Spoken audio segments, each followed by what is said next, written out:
Uswatun hasanah. Laqad kana lakum fi rasulillah uswatun hasanah liman kana yarjullaha wal yawmal akhir wa zakarallahu katsir. Uswah buat kita manusia. Jadi memaafkan itu ada para nabi, kita perlu tiru.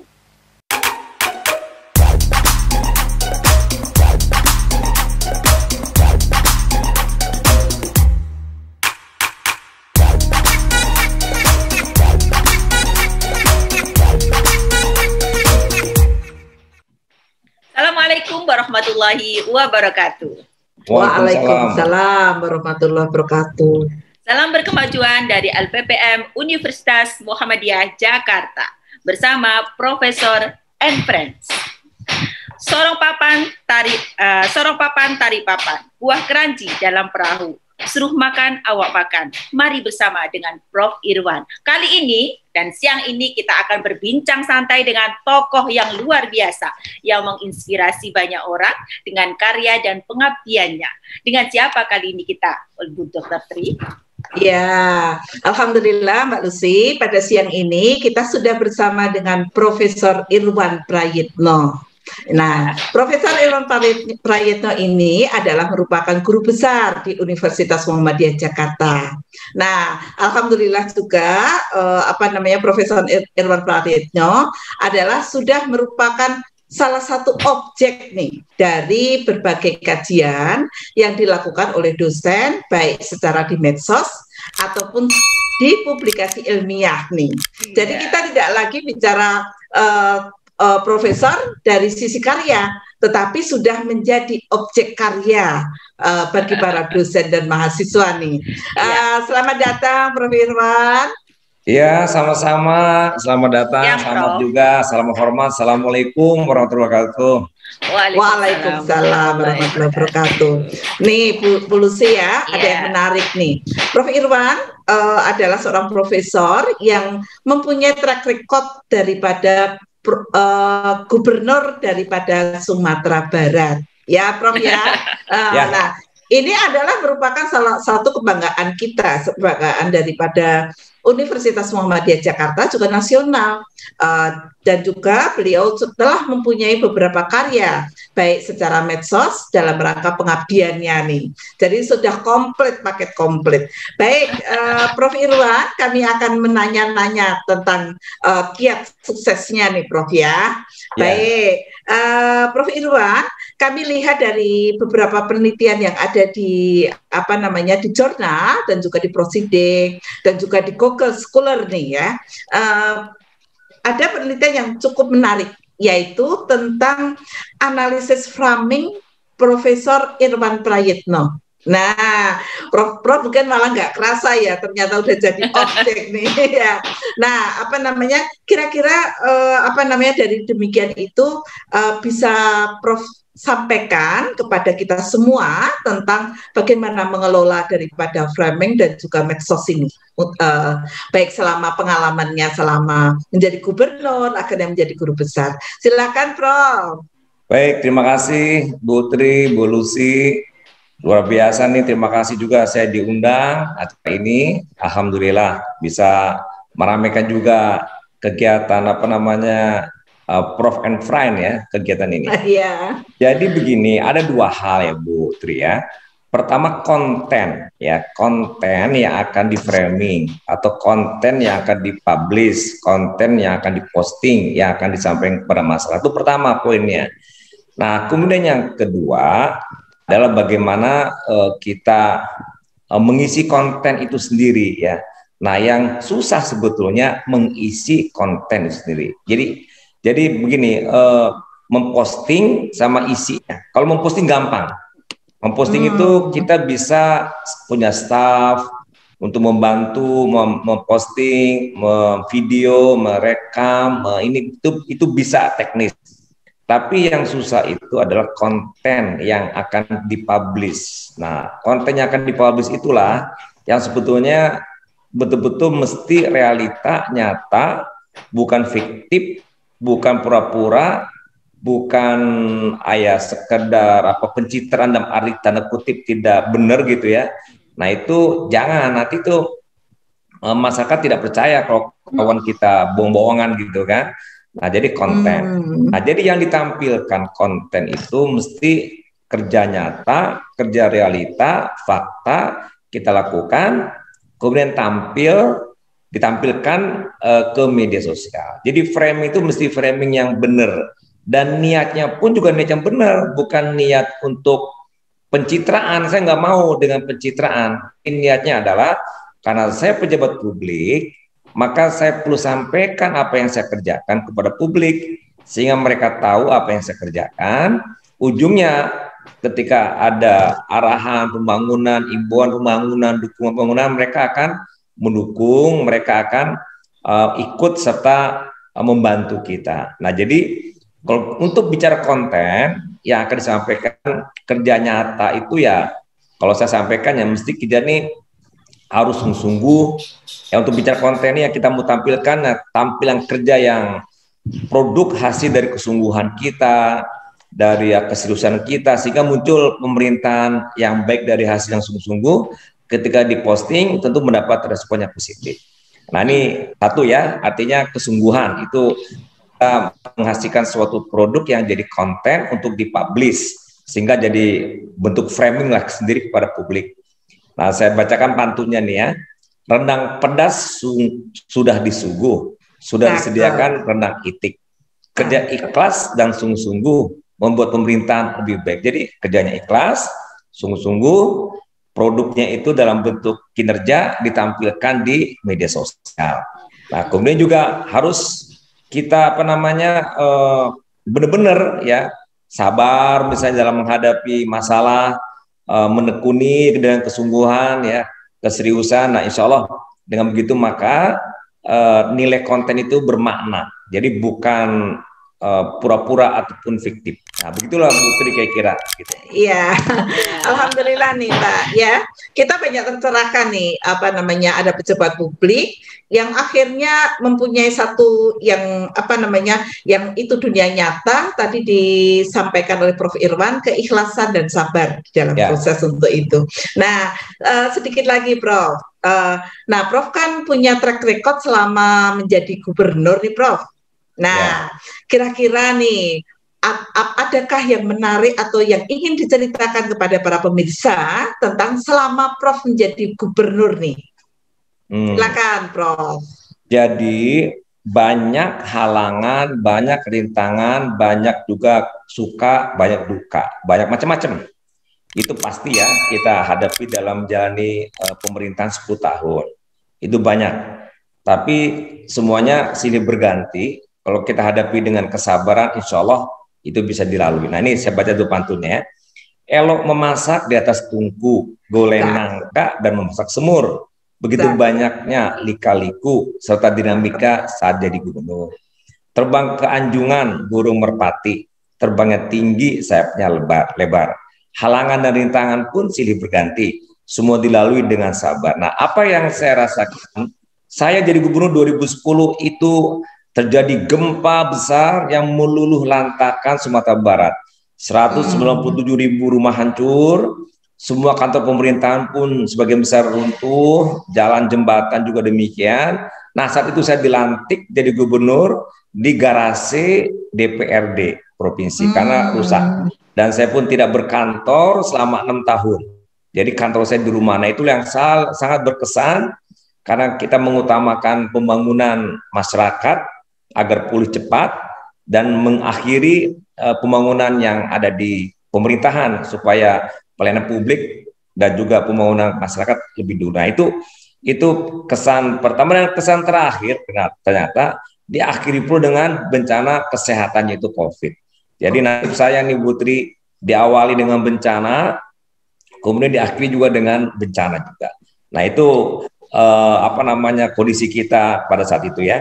Jika penggalan panjang sedepa, menjolok buah-buahan elok diulas. Saya menjabat diawali dengan musibah gempa, diakhiri dengan COVID-19. Nah, ini kondisi saya.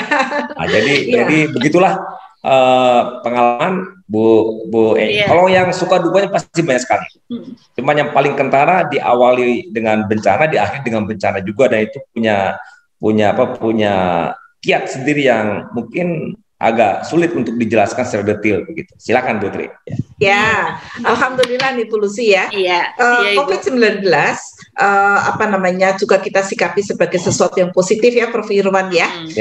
Nah, saat ini kita sudah punya medsos, juga punya media online, media daring untuk menyampaikan pesan, dan juga ternyata Prof Irwan sudah melakukan ini dari tahun 1990. 9 ya Prof ya, sejak menjabat dari gubernur. Ini hebat sekali nih Bu Lucy, ternyata COVID-19 juga mempercepat proses itu. Nah Prof, ini ada sedikit yang menarik sekali dari websitenya Prof, situsnya Prof, itu adalah tentang mengelola isu intoleransi di Sumatera Barat. Nah, tentu saja kita semua mestinya juga belajar dari Prof tentang bagaimana mengelola terhadap perbedaan, terhadap intoleransi. Silakan, Prof. Silakan, Prof. Jadi begini ya, satu keniscayaan manusia itu berbeda Allah ciptakan, dan satu keniscayaan perbedaan itu macam-macam. Ada suku, ada ras, ada agama, dan juga termasuk beda pemikiran, beda kepentingan, beda mau, itu pasti ada semua. Kalangan satu agama Islam pun pasti banyak perbedaan. Dari segi politik pun berbeda di kalangan umat Islam. Dan kemudian juga dari satu suku pun juga banyak perbedaan. Nggak usah jauh-jauh, satu keluarga pun kita juga banyak perbedaan. Nah, perbedaan itu adalah satu keniscayaan yang hadir menyertai penciptaan manusia oleh Allah, sehingga suatu hal yang harus kita hadapi adalah menerima perbedaan tersebut. Menerima ini dalam arti mungkin bisa diarahkan ke istilah toleran, bisa juga memahami perbedaan dengan memberikan peluang kebersamaan dengan keadilan, tidak ada diskriminasi dan lain sebagainya. Nah, itu yang tentu menjadi dasar konsep ya. Nah, fakta di lapangan memang sebetulnya kalau kita di Sumatera Barat, karena mayoritas itu etnik Minang 90% dan juga Minang adalah Islam, sebetulnya tidak terlalu berat untuk melakukan toleransi. Bahkan justru antar ke dalam sendiri, kalau keluar itu karakter orang Minang itu kalau saya sebut sangat toleran. Buktinya apa? Buktinya karakter itu dimunculkan dari budaya orang Minang. Orang Minang itu perantau. Perantau itu pasti dia muncul di luar bersama orang yang berbeda suku pasti, karena dia merantaunya ke Jawa, ke Timur, ke luar negeri. Dan itu harus dia bersifat toleran. Harus dia bersifat adaptif dengan kondisi yang ada di tempat dia merantau.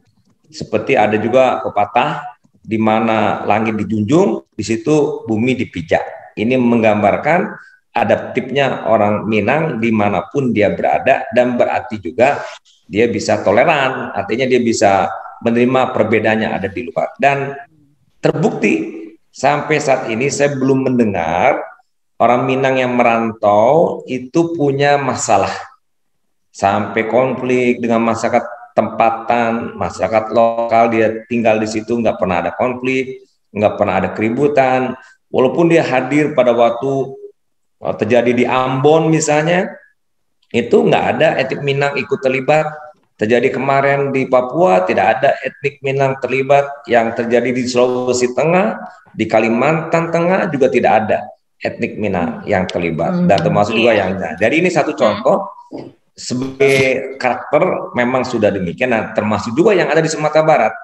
Nah, yang ada di Sumatera Barat pun menjadi lebih mudah untuk kita melakukan manajemen ya keperbedaan ya, kemajemukan yang ada di daerah. Begitu Bu Tri. Iya, menarik, Prof. Silakan Bu Lucy. Ada pertanyaan juga dari saya nih, dari perjalanan pengalaman Prof untuk memanage masyarakat yang ada di Sumatera Barat. Kira-kira strateginya yang menarik apa, Prof, untuk bisa menggerakkan masyarakat supaya bangkit? Tadi diawali dari bencana alam, kemudian sekarang diawali dengan kesehatan. Nggak mudah untuk menjadi seorang pemimpin mengajak masyarakatnya bangkit gitu. Apa yang Prof jadikan cara dan strategi ini? Ya, jadi Bu Lucy ya, jadi kita itu bila memimpin harus tahu siapa yang dipimpin. Siapa yang dipimpin itu yang kita ketahui diantaranya budayanya, karakternya, kebiasaannya, cara pikir, dan lain sebagainya. Nah, untuk di Sumatera Barat itu agak beda dengan apa yang ada di Jawa dan juga mungkin tempat lain. Masyarakat Sumbar itu egaliter. Pemimpin itu dianggapnya selangkah didahulukan, seranting ditinggikan. Tidak begitu jauh dan tidak patron klien seperti halnya di Jawa. Nah, jadi itu kondisinya. Kemudian juga orang Minang karena egaliter, dia itu menganggap sama juga dengan pimpinannya. Jadi kita itu tidak bisa menyuruh-nyuruh atau bahkan memaksa untuk mengambil tindakan atau untuk mengikuti apa yang kita sampaikan. Nggak bisa. Kalau itu pasti ditinggal, kalau itu pasti dijauhi. Ada satu contoh seorang direktur perbankan pindah menjadi direktur di Sumatera Barat, gayanya ke anak buahnya begitu, dia suruh, dia perintah, dia ini segala macam, nggak jalan organisasi, nggak jalan perusahaan. Kenapa? Karena pada ngambek, pada mandek. Nah, jadi gimana? Caranya itu mengajak, bicara, disapa, diikutkan, dilibatkan, diberitahukan. Nah, kalau udah begitu pasti dia mau. Nah, jadi dalam konteks pertanyaan tadi itu sederhana saja. Saya tidak menyuruh, tapi saya kerjakan. Saya tidak menyuruh, tapi menyampaikan dan beritahu tentang manfaat-manfaatnya dan beritahu tentang apa kalau tidak dilakukan negatifnya, sehingga mereka ngerti dan paham untuk kemudian diikut. Tapi ketika kita menyampaikan tapi dengan diiringi perintah, itu pada nggak mau dia. Saya nggak mau diperintah dia. Begitulah cirinya karakter budaya di Sumatera Barat itu.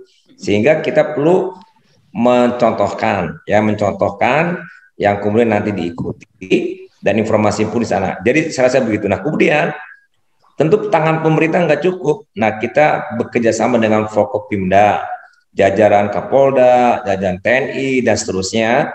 Dan juga kita mengajak bersama tokoh-tokoh masyarakat.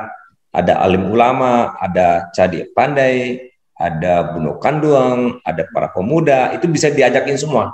Dan itu kalau tokoh-tokoh itu sudah kita datangi, kita sapa, dia akan aktif bergerak untuk mensosialisasikan ke bawah, ke lingkungannya, apakah ke anak kemenakan atau ke keluarga dan sebagainya. Nah, jadi kalau pendekatan mengajak yang bersifat partisipatif, begitu ya, partisipatif bukan instruktif, tapi partisipatif, itu akan efektif di Sumatera Barat untuk mereka mengikuti. Nah, ini beda-beda mungkin daerah lain, gitu, Bu Susi. Iya, Prof. Dengan cara seperti itu kan berarti bisa diadopsi nih pola kepemimpinan, terutama di masyarakat perkotaan, masyarakat yang sudah mempunyai sisi profesionalisme tingkat tinggi ya. Intinya mereka sudah sadar bagaimana pola kerjasama egaliter dan sebagainya. Menarik ini Prof untuk nanti dikembangkan jadi satu kajian nih. Kalau saya mau mengkaji Prof, nanti diizinkan ya Prof pola kepemimpinannya. Iya. Kemudian satu lagi yang menarik nih Prof untuk pelestarian pantun nih, karena Prof kan dengan media sosialnya juga giat melestarikan budaya. Dan ini belum juga banyak nih diadopsi oleh pemimpin-pemimpin daerah atau pemimpin lokal untuk bisa mengangkat nih potensi daerahnya masing-masing. Dan saya kira menarik dari Prof nih strategi untuk menjadikan platform medsos untuk bisa mengangkat nilai-nilai itu. Bisa diceritakan nggak Prof awal mulanya? Oke, begini Bu Lucy ya. Itu pantun sekarang itu sudah jadi warisan dunia tak benda. Diakui oleh UNESCO. Jadi UNESCO itu lembaga dunia mengakui bahwa pantun ini menjadi warisan dunia. Nah, ini luar biasa penghargaan UNESCO pada pantun. Ya, beli gaun, beli baju koko, beli pakaian si anak muda. Kini pantun diakui UNESCO sebagai warisan dunia tak benda. Dan kemudian yang kedua, karena sudah diakui, dihargai, ya, diapresiasi oleh UNESCO, pantun ini juga adalah warisan nenek moyang. Berarti ini aset dari nenek moyang kita. Kalau tidak kita berdayakan, kita pelihara, kita jaga, kita lestarikan, ruginya luar biasa. Ini aset ya aset, dan ini aset bagi orang Melayu sebetulnya. Orang kita Indonesia, bahasa Inggris nggak bisa dipantunkan. Ya, bahasa-bahasa di dunia ini mungkin bahasa Arab yang bisa dipantunkan. Jadi kalau bahasa Inggris nggak bisa. Dan pantun pun terjemahan dalam bahasa Inggris nggak ada juga. Pantun tetap pantun. Kalau poem itu puisi bukan pantun. Beda lagi. Tapi, nah jadi ini sesuatu yang budaya, warisan dari nenek moyang kita yang juga harus kita jaga. Karena tanpa kita menjaga rugi. Cara menjaganya ya kita berpantun supaya orang pun mendengar dekat di telinga, didengarnya enak, kemudian nanti dia akan pakai. Bunga seroja di tepi dusun, karena kekeringan bunga pun layu. Saya sengaja berpantun-pantun untuk memudayakan adat Melayu. Nah, jadi itu yang kedua. Yang ketiga, pantun itu santun. Pantun itu ungkapan pesan yang arif, yang bijak. Kalau kita marah pakai pantun, orang nggak kesinggung. Iya. Kita menasihati orang pantun malah dia tertawa. Bahkan mengkritik pun dengan pantun enak. Ini kearifan, nilai luhur budi ya yang tergambar. Jadi luar biasa orang-orang tua kita dulu dalam menyampaikan pesan itu dengan pantun ini, orang nggak tersinggung, orang nggak marah, tapi pesan sampai. Letak sepatu elok disusun, jangan biarkan sepatu berembun. Menyampaikan sesuatu lebih santun kalau diucapkan dengan pantun. Nah, begitulah Ibu Lucy. Silakan. Menarik ya. Menarik sekali nih Mbak ya. Tadi saya sangat terkesan dengan cara memberi contoh, kemudian penuh keikhlasan, kemudian juga mengajak ya, bukan memerintah. Nah, ini tentu saja sangat cocok nih Prof. Irwan dengan Kiai Haji Ahmad Dahlan ya, dengan di Universitas Muhammadiyah Jakarta. Jadi ing ngarsa sung tulodo, ing madya mangun karso, tutwuri handayani. Nah, ini sangat menarik nih. Tentu saja Prof. Irwan, ada sedikit lagi Prof yang saat ini ingin kami sampaikan ke Prof itu adalah pada masa pandemik ini semua media pendidikan tentu saja memakai daring ini Prof. Nah, kalau di Sumatera Barat ataupun di nasional tentu saja ada masyarakat yang cukup tidak mempunyai fasiliti untuk misalnya nggak punya handphone, nggak punya apa. Kira-kira kalau di Sumatera Barat bagaimana ini penanganannya, Prof? Baik, jadi Bu Tri, saya sampaikan dulu ya. Kita di Sumatera Barat itu PSBB bulan Maret sampai 1 Juni. Jadi cuma 2 bulan. Setelah 1 Juni sampai hari ini tidak ada lagi PSBB. Dan kemudian di daerah Sumatera Barat tidak ada zona merah, semuanya kuning dan orange. Dan orange itu pun tinggal 4 dari 19 yang orange. Yang kuning udah 15 kota kabupaten. Jadi udah landai sekali dan udah ekonomi kita tumbuh bagus. Dari kuartal 2 ke 3 10%, bahkan sekarang sudah positif 1,96%, sementara nasional masih minus. Masih resesi ya, kita udah lewat semuanya. Nah, jadi pendidikan mengikuti ini. Jadi pendidikan pun udah kita buka. Jadi 1 Juni pendidikan udah kita buka. Jadi tidak semuanya pakai daring, tapi kita blending, dicampur antara daring dan luring. Itu dicampur. Dan kemudian kita mengikuti peraturan pemerintah dari Permendikbud, 1 kelas cuma 50%. Kemudian juga ada fasilitas protokol kesehatan dan lain sebagainya. Nah itu kita seling-selingi yang ada di Sumatera Barat sampai saat ini. Jangan bersandar di tiang miring, rebah sandaran bisa celaka. Siswa belajar kini melalui daring, diselingi juga pelajaran tatap muka. Nah itu dia, tatap muka, dan kemudian juga ada daring, dan ikut protokol kesehatan, dan 50% yang boleh siswa hadir, dia bergilir. Hari ini luring, besok daring, luring, daring. Jadi supaya ada target psikososial dengan hadir tatap muka bisa terpenuhi juga targetnya. Kalau di rumah saja kan hubungan sosial menjadi kurang. Nah, jadi diatur 50%. Walaupun biru napak lautan, tetap berlayar ke Laut Banten. Kebijakan baru kita terapkan belajar 50%. Nah, semuanya ikut protokol kesehatan. jangan berhenti di perapatan, rambu-rambu jalan bertukar warna. Kita ikuti protokol kesehatan untuk menekan terpapar corona. Jadi pertanyaan Bu Putri, pendidikan kita udah jalan, tapi 50-50. Nah begitu ini. Dan mudah-mudahan tidak ada masalah baru menjadi klaster-klaster COVID baru. Sampai saat ini, alhamdulillah sekolah tidak ada. Iya, alhamdulillah nih.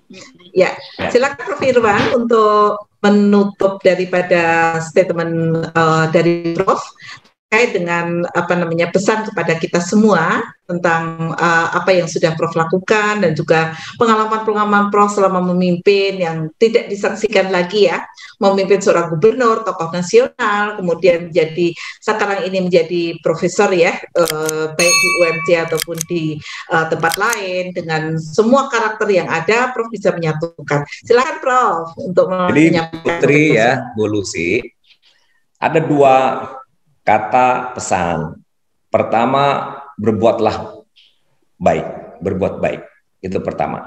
Apapun yang kita kerjakan, dimanapun posisi, dimanapun kita berada, kepada siapapun, mau jadi pejabat, mau jadi dosen, mau jadi apa, berbuatlah baik. Karena kita yakin dengan berbuat baik, hidup kita pun akan baik. Allah berfirman, in asantum li anfusikum wa in asatum fala. Kalau kita berbuat baik, dibalas kebaikan buat kita. Hal jazaul ihsan ilal ihsan. Luar biasa Putri, dengan berbuat baik, Allah berikan kebaikan banyak. Hidup kita nggak susah. Berat pekerjaan kita jadi ringan. Banyak terasa jadi sedikit.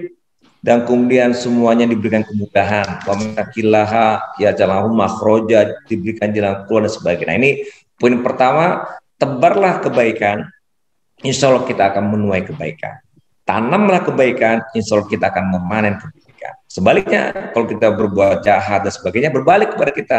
Hidup kita pun nggak tenang. Nah, yang kedua, sungguh-sungguh. Saya yakin betul, dalam menjalani hidup ini, saya sungguh-sungguh belajar jadi dokter, kemudian saya bisa jadi profesor. Nah, itu Bu Tri, saya jadi profesor di UMJ, itu pada saat saya masih aktif menjadi anggota DPR RI. Saya anggota DPR RI 3 periode. Jadi dari tahun 99 anggota DPR, itu udah langsung jadi dosen tetap di UMJ, dan sungguh-sungguh saya mengajar, sungguh-sungguh saya buat artikel dan dapat profesor. Kemudian juga sungguh-sungguh buat pantun. Pantun saya udah 56.000 pantun, udah 29 buku. Total kemarin dihitung buku saya sudah 74 buah buku.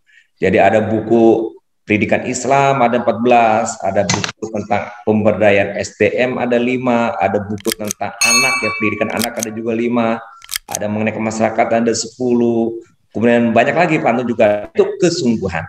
Jadi saya yakin betul kalau kita sungguh-sungguh kerja pasti bisa. Waladina jahadu fina lanahdiyanahum subulana. Jadi kalau sungguh-sungguh Allah kasih jalan. Dan itu yakin betul saya. Jadi kalau dua saja nih hidup kita, mau baik, buatlah baik. Kalau mau dapat, buatlah kesungguhan, manjada wajada, insya Allah selamat dan sukses dunia akhirat. Demikian Bu Tri, demikian Bu Lucy, kalau yang salah. Alhamdulillah, alamin ya Prof ya. Oh, pantunnya belum tadi, pantun berbuat baik dulu ya.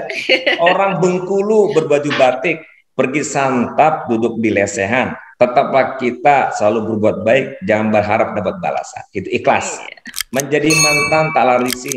Banyak orang yang masih butuh, cukup sekian, terima kasih. Wassalamualaikum warahmatullahi wabarakatuh. Waalaikumsalam warahmatullahi wabarakatuh. Ya. Terima kasih Prof atas Sama-sama. kehadirannya, juga atas luang waktunya untuk bisa menginspirasi kami semua dengan pengalaman-pengalaman Prof, dari pengalaman sebagai gubernur, sebagai akademisi, dan juga pengalaman yang lain. Tentunya pemirsa akan mendapatkan ilmu yang sangat bermanfaat dan sebagai sumber dari penelitian dan pengabdian masyarakat tentunya. Ya, terima kasih. Salam berkemajuan dari LPPM Universitas Muhammadiyah Jakarta. Assalamualaikum warahmatullahi wabarakatuh. Waalaikumsalam warahmatullahi wabarakatuh.